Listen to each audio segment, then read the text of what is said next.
Hello दोस्तों, नमस्कार। स्वागत है आपका आपके यूट्यूब चैनल एग्ज़ाम 91 पे।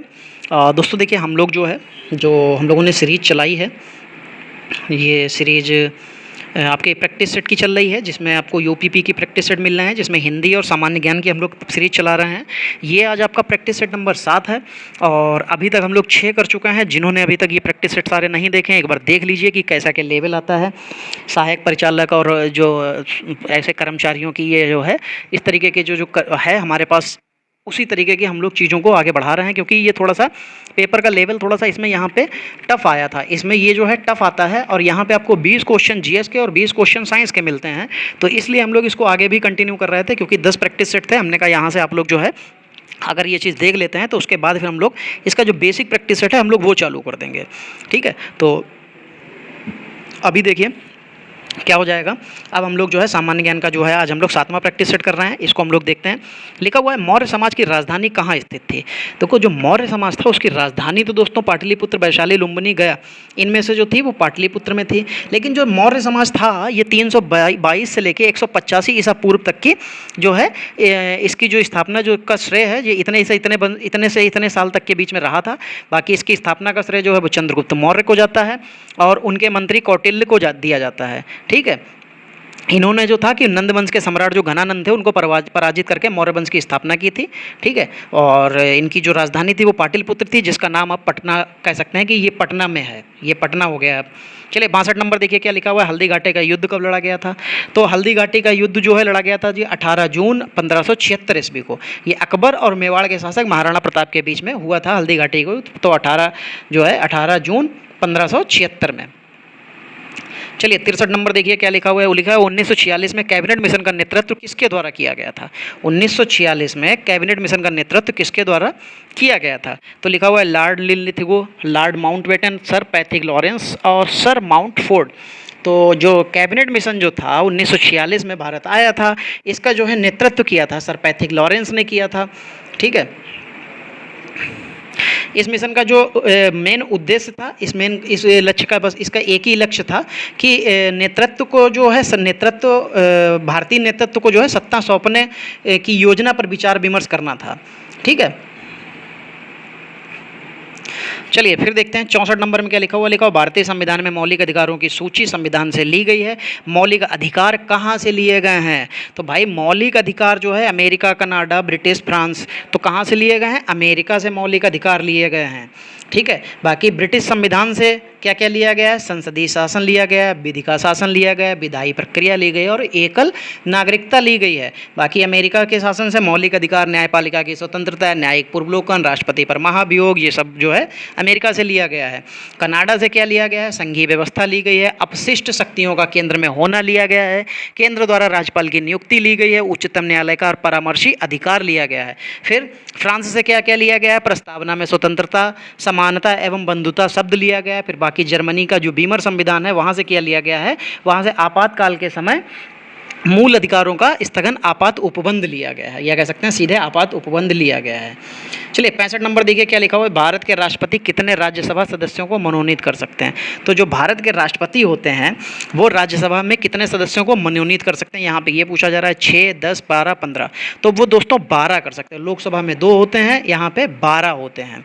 ठीक है, वैसे राज्यसभा में अधिकतम जो सदस्यों की जो कुल संख्या होती है वो कितनी होती है, 250 होती है। ये कि संविधान के अनुच्छेद 80 के अनुसार जो है 12 सदस्य जो होते हैं राष्ट्रपति के द्वारा मनोनीत हो सकते हैं और बाकी जो 238 बचे हुए होते हैं वो प्रतिनिधि राज्यों या एवं संघ शासित प्रदेशों से विधानसभाओं में आनुपातिक प्रतिनिधि प्रणाली के द्वारा जो है अनुसार जो है चुनकर आते हैं। ठीक है, चलिए 56 नंबर देखिए क्या लिखा हुआ है। लिखा हुआ है कर्नाटक स्थित जोग प्रपात किस नदी पर बना हुआ है। ये क्वेश्चन बहुत बार आ चुका है, इसलिए आपको याद होना चाहिए बहुत अच्छे से ये किस नदी पे बना हुआ है। तो जो कर्नाटक स्थित जोग प्रपात जो है ये किस पे बना है, तो ये शरावती नदी पर बना हुआ है। ठीक है, ये जोग जो जलप्रपात है ये 225 मीटर लंबा या कह सकते हैं कि, ठीक है, तो ये शरावती नदी पे है। ठीक, सिम समुद्रम योजना जो है वो कावेरी नदी पे है, ये याद रखिएगा।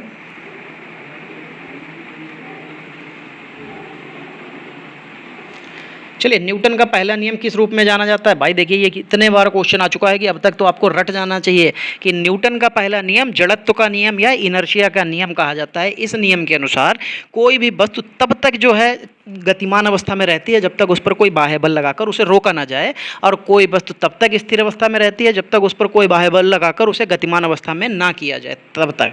ठीक है, चलिए 68 नंबर देखिए क्या लिखा हुआ है, कौन सी किरणें त्वचा को क्षति पहुंचाती है। एक्स रेंज लिखा हुआ है, फिर यूवी रेंज लिखा हुआ है, इंफ्रा रेंज लिखा हुआ है, और येलो रेंज लिखा हुआ है।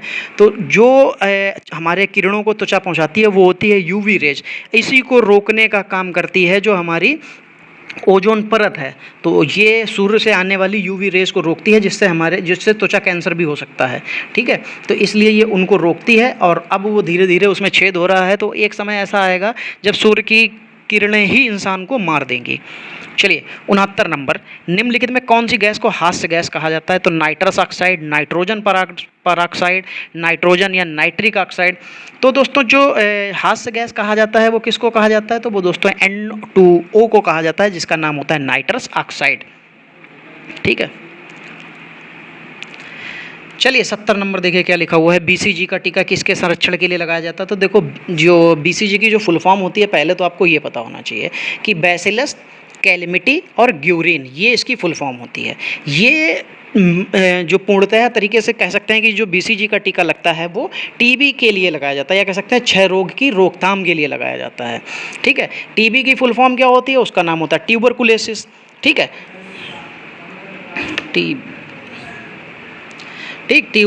टीबी जो रोग होता है वो माइक्रोबैक्टीरियम ट्यूबरकुलोसिस नामक जीवाणु के उत्तरदायी, मतलब उससे होता है। ठीक है, और इसकी खोज किसने की थी, तो रॉबर्ट कोच जो थे जर्मन के, इन्होंने इसकी खोज की थी। तो ये क्षय रोग के लिए लगता है टीका। ईमेल का आविष्कार किसने किया था, मेरे कंप्यूटर वाले जो भी बच्चे इसको देखेंगे या देख रहे होंगे, या जिन्होंने मेरे पुराने वीडियो भी देखे हैं कंप्यूटर के, तो उनको बहुत अच्छे से पता होगा कि हम लोगों ने इसको जो है बहुत अच्छे से, बहुत आसानी से याद किया था, और बहुत बार ये क्वेश्चन आया था तो हम लोगों को रटा हुआ था। ईमेल का आविष्कार किसने किया था, VA शिवा जो है अय्यादुराई, ये इन्होंने किया था। और ये कहाँ के थे, ये भारत के रहने वाले थे, और जब इन्होंने ये कारनामा किया था तब ये 14 साल के थे। चलिए 72 नंबर देखिए क्या लिखा हो, अंतर्राष्ट्रीय ओलंपिक दिवस कब मनाया जाता है। तो 72 नंबर में जो अंतर्राष्ट्रीय ओलंपिक दिवस है दोस्तों, वो 23 जून को मनाया जाता है। ठीक है, ये 1948 से लेके अब तक मतलब जो है ये 1948 से लेके अब तक जो है 23 जून को ही जो है अंतर्राष्ट्रीय ओलंपिक दिवस तब से मनाया जा रहा है। फिर देखिए 73 नंबर क्या लिखा हुआ है, जल्लीकट्टू के साथ जुड़ा हुआ है। तो मतलब जल्लीकट्टू कहाँ के साथ जुड़ा हुआ है, तो ये तो आपको भी पता होगा, इस पर रोक भी लगाई गई थी, फिर उसके बाद में जो है इसको छोड़ दिया गया था। ये जल्लीकट्टू किसके साथ जुड़ा हुआ है, तो फिर ये भी आपको पता होगा, क्योंकि इसके ऊपर रोक लग गई थी, बाद में जो है इसको हाई कोर्ट ने इसको दोबारा से चालू करने के लिए दे दिया था। तो जल्लीकट्टू जो है वो तमिलनाडु का पारंपरिक खेल है जो पोंगल त्यौहार के दौरान आयोजित किया जाता है। तो इसलिए इसमें पोंगल तो हो जाएगा, लेकिन होता क्या है, ये दिसंबर और जनवरी माह में जो तमिलनाडु में फसल की कटाई जो होती है तब मनाया जाता है। ठीक, फसल काटने के बाद वहाँ पे 4 दिन का पोंगल उत्सव होता है। इस उत्सव में तीसरा दिन पशु को समर्पित होता है। इसी दिन लोग जल्लीकट्टू को खेल खेलते हैं। परंपरा के अनुसार होता क्या है, खेल के शुरुआत में 3 बैलों को खुला छोड़ दिया जाता है और इसे कोई नहीं पकड़ता। ये तीनों बैल उस गाँव में सबसे बूढ़े बैल होते हैं, जिन्हें गाँव का शान समझा जाता है। इन तीनों बैलों के जाने के बाद जल्लीकट्टू खेल का आगाज होता है। इस खेल के तहत गाँव के ताकतवर और मजबूत बैलों के सींग में सिक्कों से भरी थैली बांध दी जाती है और उस बैल को लोगों की भीड़ में खुला छोड़ दिया जाता है, और फिर लोग उस सिक्के की थैली को प्राप्त करने के लिए बैल को काबू करने का प्रयास करते हैं। ये होता है जल्लीकट्टू का खेल। चलिए फिर 74 नंबर देखते हैं। 74 नंबर में क्या लिखा हुआ है, रागिनी किस राज्य की लोकप्रिय गीत शैली है। आज तो भाई ठेका ले लिया है, चाहे जीएस हो चाहे आपकी हिंदी हो। हिंदी भी आज का पेपर बहुत टफ था, और आप जो देख रहे होंगे कि जीएस तो और भी टफ था। तो भाई देखिए अब तो लेवल ऐसे ऐसे धीरे धीरे बढ़ेगा, लेकिन ये 10 नंबर तक जैसे ही खत्म हो जाएगा उसके बाद फिर हमारा जो भी प्रैक्टिस सेट स्टार्ट हो जाएंगे वो इतने ज़्यादा हार्ड और वैसे नहीं होंगे। ठीक, चलिए 74 नंबर में रागिनी किस राज्य की लोकप्रिय गीत शैली है। तो दोस्तों जो रागिनी है वो हरियाणा की गीत शैली है। ये कहाँ की है, हरियाणा की। चलिए भाई आगे बढ़ते हैं।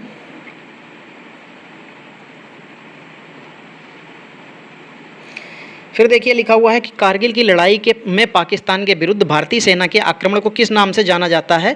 तो जो इसको नाम से जाना जाता है operation Kargil, operation LOC, operation Vijay या ऑपरेशन सक्सेस। तो जो कारगिल की लड़ाई पाकिस्तान के विरुद्ध भारतीय सेना ने जो आक्रमण जो नाम से जाना जाता है वो ऑपरेशन विजय के नाम से जाना जाता है, विजय।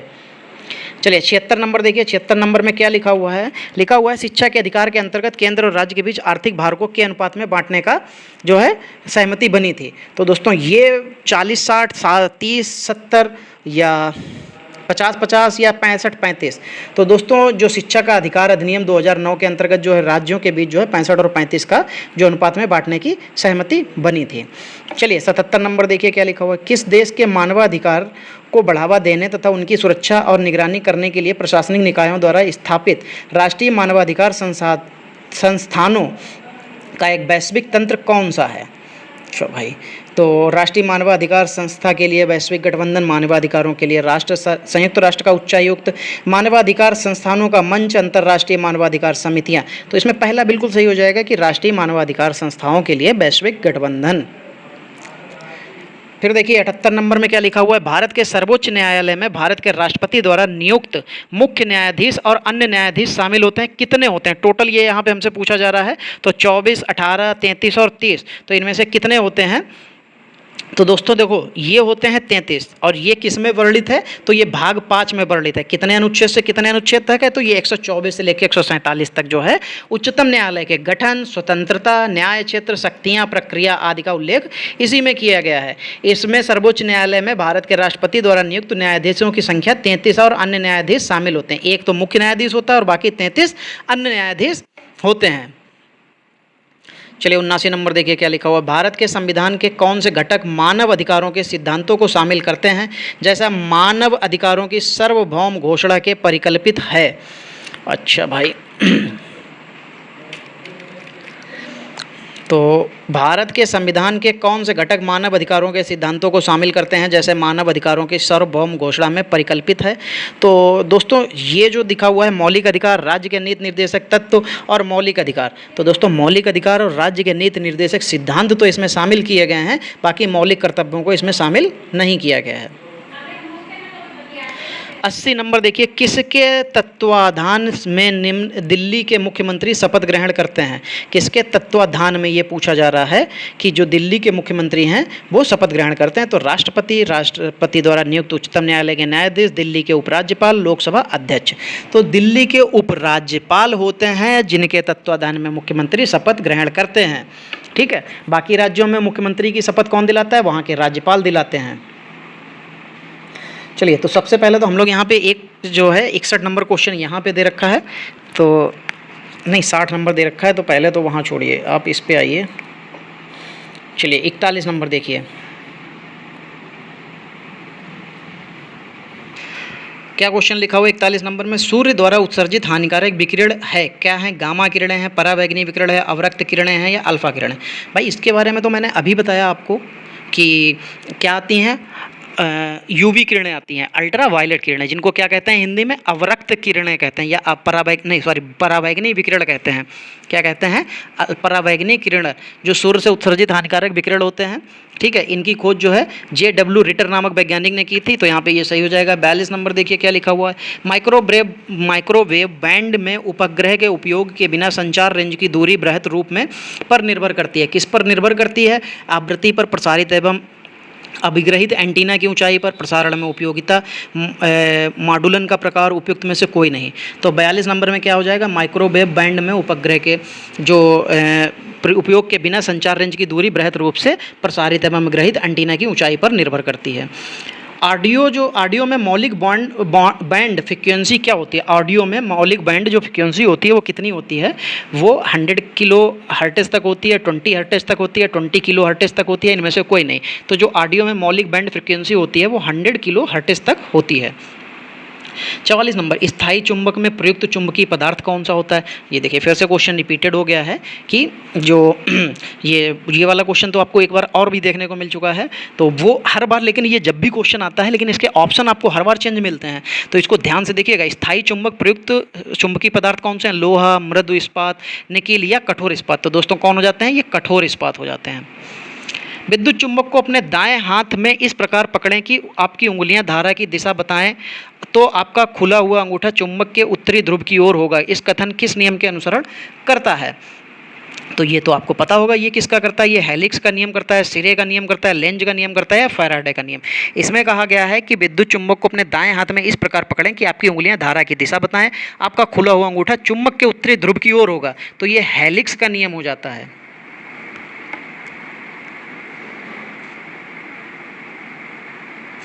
फिर यहाँ पे लिखा है कि निम्नलिखित में कौन एनपीएन ट्रांजिस्टर का प्रतीक है। कौन है एनपीएन ट्रांजिस्टर का। एनपीएन ट्रांजिस्टर मैं पहले भी बता चुका हूँ कि जो ई होता है उसमें जो होता है तीर जो होता है वो क्या होता है, वो बाहर की ओर निकलते हुए होता है। किसकी ओर होता है, बाहर की ओर। ई जिधर होता है उधर जो है उधर का तीर बाहर की ओर निकलते होता है। तो ये ऑप्शन बी में दिख रहा है, ये आपका सही हो जाएगा। 47 नंबर, 1 वाट घंटा किसके बराबर होता है। भाई ये क्वेश्चन भी हम लोग एक बार कर चुके हैं कि 1 वाट घंटा किसके बराबर होता है। अगर हम लोग इसको चेंज करेंगे, अगर 1 वाट घंटा को, तो जैसे 1 जूल पर सेकंड हो जाता है। और इसमें जो है क्योंकि 1 घंटे में कितने, मतलब एक उसमें कितने घंटे में कितने सेकंड होते हैं, 3600, तो 3600 जूल बन जाएगा। और जैसे ही ये 3600 जूल बनेगा, 3600 जूल को अगर हम लोग चेंज करेंगे, मतलब दशमलव में घातों में चेंज करेंगे तो हो जाएगा 3.6 गुणे 10 की घात 3 हो जाएगा। तो यहाँ पे 3.6 गुणे 10 की घात 6 जूल हो जाएगा। 48 नंबर देखिए क्या लिखा हुआ है। सूर्य का ताप मापा जाता है, कैसे मापा जाता है, किस में मापा जाता है। कि प्लेटिनम प्रतिरोधी तापमापी द्वारा, उत्ताप मापी द्वारा, बाष्प दाब मापी द्वारा या गैस ताप मापी द्वारा। तो जो सूर्य का ताप होता है वो उत्ताप मापी द्वारा मापा जाता है। प्रकाश की किरण जब पानी के ग्लास कांच तक जाती है यह झुकता है, क्या झुकता है। तो जब प्रकाश की किरण जब पानी से ग्लास कांच यानी कि ग्लास तक जाती है यह झुकता है, क्या झुकता है। अच्छा यहाँ पे ये पूछा जा रहा है, सामान्य की ओर गति बढ़ती, सामान्य की ओर और गति बढ़ती है, सामान्य से दूर और गति बढ़ती है, सामान्य की ओर और धीमा हो जाता है, सामान्य से दूर और धीमा हो जाता है। तो सामान्य की ओर और धीमा हो जाएगा। ठीक है, जब प्रकाश एक माध्यम से दूसरे माध्यम में तिरछा होकर गमन करता है तब क्या होता है, दोनों माध्यमों से पृथककारी तल पर आपतित होने के बाद अभिलंब की ओर अथवा अभिलंब से दूर मुड़ जाता है। इसे प्रकाश का अपवर्तन भी कहते हैं। ठीक है, अर्थात प्रकाश की किरण जब विरल माध्यम से सघन जैसे वस्तु वायु के से जल अथवा कांच में प्रवेश करती है तो अपने मार्ग से विचलित होकर अभिलंब की ओर मुड़ जाती है। इसी प्रकार जब प्रकाश की किरण पानी के ग्लास कांच तक जाती है तो अभिलंब यानी कि सामान्य की ओर मुड़ जाती है तथा कांच में प्रकाश किरण की गति पानी की अपेक्षा धीमी हो जाती है। ठीक है, तो धीमी हो जाएगी वो।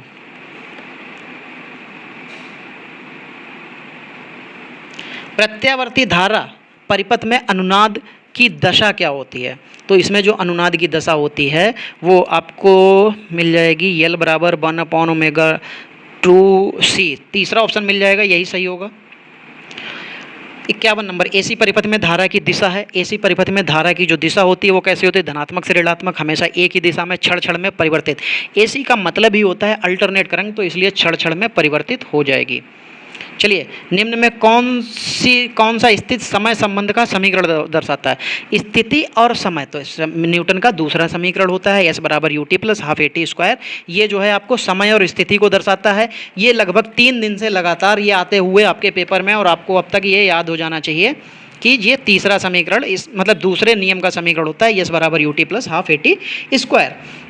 चलिए 53 नंबर देखिए, किसी वस्तु पर किया गया कार्य निम्नलिखित में से किस पर निर्भर करता है। तो प्रयुक्त बल पर, वस्तु के द्रव्यमान पर, विस्थापन पर, बल और विस्थापन के बीच कोण पर। लेकिन देखो यहाँ पे क्या कहा गया है कि किसी वस्तु पर किया गया कार्य उसके द्रव्यमान पर जो है निर्भर करता है, तो वस्तु के द्रव्यमान पर निर्भर करेगा। फिर 54 नंबर देखिए क्या लिखा हुआ है। लिखा हुआ है अविचलित वस्तुओं के आराम, स्थिर में रहने या समान वेग से चलने, कहाँ पे पहुँच गए, इसकी प्रवृत्ति को क्या कहते हैं। अविचलित वस्तुओं के आराम, स्थिर में रहने या समान वेग से चलने की प्रवृत्ति को क्या कहते हैं।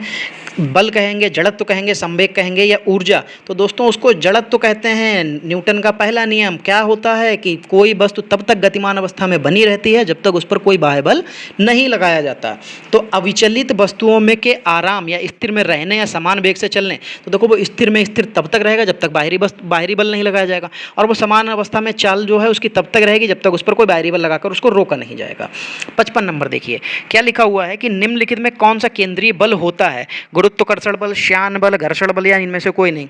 तो केंद्रीय बल, पृथ्वी का केंद्रीय बल होता है तो वो गुरुत्वाकर्षण बल ही कहलाएगा।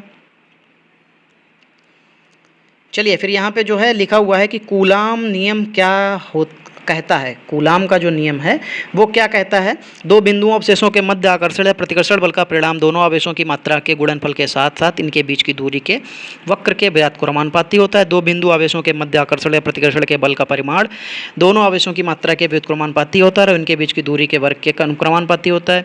दो बिंदु आवेशों के मध्य आकर्षण के बल का परिमाण दोनों आवेशों की मात्रा के अनुक्रमानुपाती होता है और उनके बीच की दूरी के वर्ग के व्युत्क्रमानुपाती होता है। बाकी चौथा लिखा हुआ है, दो बिंदु आवेशों के मध्य आकर्षण या प्रतिकर्षण के बल का परिमाण दोनों आवेशों की मात्रा के साथ साथ उनके बीच की दूरी के वर्ग के अनुक्रमानुपाती होता है। तो यहाँ पे तीसरा सही हो जाएगा, दो बिंदुओं के मध्य आकर्षण या प्रतिकर्षण बल का परिमाण दोनों आवेशों की मात्रा के अनुक्रमानुपाती होता है और उनके बीच की दूरी के वर्ग के व्युत्क्रमानुपाती होता है। कार्य करने की दर या ऊर्जा स्थानांतरण की दर जो होती है को क्या कहते हैं? जो कार्य करने की दर होती है या ऊर्जा के स्थानांतरण करने की जो दर होती है वो क्या कहलाती है? वो शक्ति कहलाती है, कृत कार्य कहलाती है, आवेग कहलाती है या बल कहलाती है? तो दोस्तों जब कार्य करने की दर या ऊर्जा स्थानांतरण की दर जो होती है उसे शक्ति कहते हैं। 58 नंबर देखिए, P बराबर W/T होता है उसका जो है, ठीक है। तो 58 नंबर देखिए क्या लिखा हुआ है, निम्नलिखित में किसकी इकाई ऊर्जा की इकाई के समान होती है?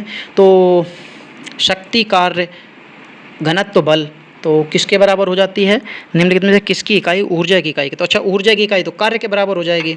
अभी ये क्या, ऊर्जा के स्थानांतरण को शक्ति कहते हैं, लेकिन जब हमारे पास किसकी इकाई ऊर्जा की इकाई के समान हो जाती है तब वो कार्य के समान हो जाती है। यहाँ पे यदि किसी धारा यदि धारा 10 एम्पियर और प्रतिरोध 50 एम्पियर हो तो विभवांतर ज्ञात कीजिए। तो भाई सिंपल सी बात है, विभवांतर आपको ज्ञात करना है तो क्या हो जाता है, R बराबर यहाँ पर आपको 50 दे रखा है ओम और 10 एम्पियर की I बराबर 10 एम्पियर की धारा दे रखी है तो B बराबर IR फार्मूला होता है, 10 की 50 से गुणा हो जाएगी, 500 आपका जो है वोल्ट आंसर आ जाएगा।